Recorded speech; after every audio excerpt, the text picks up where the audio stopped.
to ndikufuna ndikupasa the picture.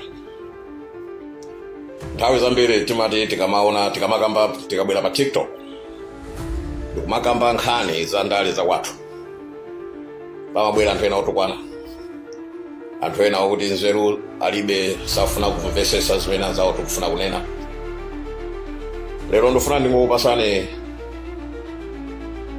picture imodzi, ndifuna ndipereke ulemu kwa munthu amene pa page pano takhala tikumung'amba kwambiri, timamuti Dr. Micheal Usi. Munthu amene wandisangalatsa kwambiri. I believe kuti Dr. Micheal Usi wapanga zinthu zimene anthu andale ambiri akukanika kupanga. I'll tell you what. Zimene akuyankhula Micheal Usi akuipanga dismantle MCP from inside. Mpaka na MCP yachita mantha. Mwaona Jessica abwera pamene paja kuti kumuopseza iweyo ndiwe ndani yo umaidziwa MCP. Meaning kuti ino tonse timaidziwa MCP.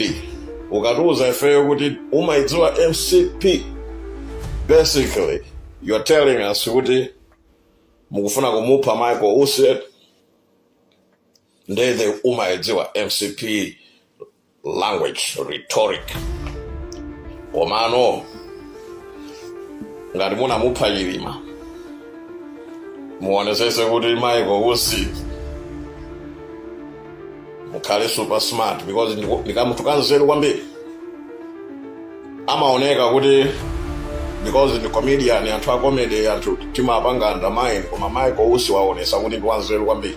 Zimene akuyankhula akuchotsa ulemu wonse umene timampasa chakwera, akupanga dismantle system yonse imene apanga setup achina chakwera, one by one. Zimene akuchita ine zikundisangalatsa because I'm a political student.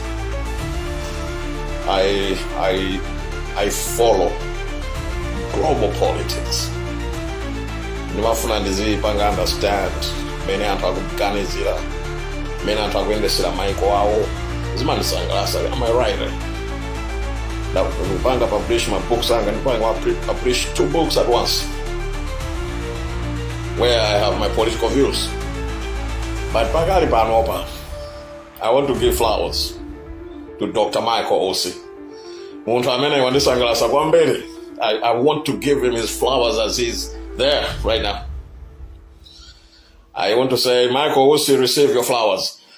Waingamba to MCP to ukungati MCP yaluza ma votes. It's because of Dr. Micheal Usi. At this point,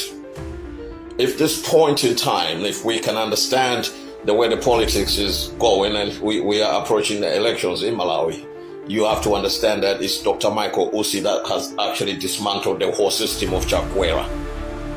That's the truth. Facts. Don't take it away from him. Munthu wanzeru kwambiri, wandisangalatsa kwambiri. Ndepanopa ndimangofuna ndingonena kuti Dr. Micheal Usi, receive your flowers, my brother. Aluta continuo. Wakali pano aya maboso awa asilikali amakani futi zi zachitetezo zimene zikuchitika.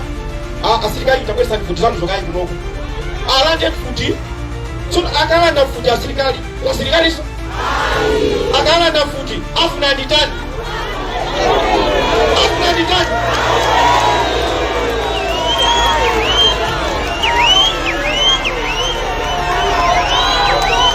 ndiye akumanina kuti timbane akulina kuti amene iyi timpeteke, amene iyi kulilongwe asabwere.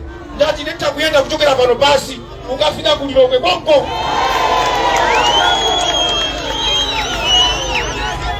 Ine ningaombe kufa ndingafatizima kupweteka ukafa umova kupweteka mubai kuloti mulimawu muzachita chibwana kufikira lida chibwana ino mulisomawu kwaikika kwa munthu kufa kamozi kena mchani chiweruzo.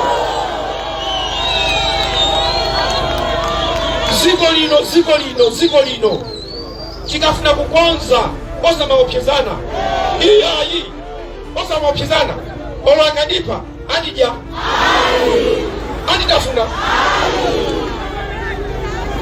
ndiye ndifuna kuti panopo wina wache wakomwepo samkukentika kuti ayi mfuna mumuphe maiko usi wala bajana mena ukambelela iyo wangulamphula anzakewo ndikuponya ka audio